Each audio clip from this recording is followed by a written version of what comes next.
अस्सलाम वालेकुम dear friends, क्या हाल है? ठीक ठाक हो? तैयार तबीयत सही? आप देख रहे हो अपना ब्लॉग टीवी और मैं हूं फ़कीर NBS। तो दोस्तों आज हमारे गांव में बारातें आई हैं। भाई कितनी बारातें आई हैं? 3। अच्छा, तो 3 बारातें आई, इसका कहना है 3 बारातें आई हैं और घोट भी 3 है, बारातें भी 3 हैं। तो ये हमारे गाँव का जो है शादी है, वो हमारे गाँव में ये वेडिंग चल रहा है। तो एक जो है घोट राजा साहब वो आ चुके हैं और 2 घोड़ अभी जो है पीछे हैं, वो भी तकरीबन 15 या 20 मिनट में आ जाएंगे। तो वो भी मैं आपको घोड़ दिखाऊंगा और उनकी क्या जो है रस्म है, रवायतें, ये आप सबको मैं दिखाऊंगा। तो वीडियो को ज़रा भी स्किप मत कीजिएगा और चैनल को सब्सक्राइब लाजमी कर देना, क्योंकि मैं एक न्यू यूट्यूबर हूँ। मेरी सपोर्ट करना, आप सब लोगों की सपोर्ट करना फ़र्ज़ है।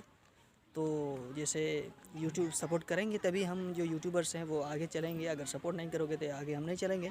तो इंशाल्लाह ताला वो जो 2 बारातें अभी नहीं आई है वो भी आएंगी, वो भी मैं आपको दिखाऊंगा और उनके जो घोड़ भी मैं आपको दिखाऊंगा।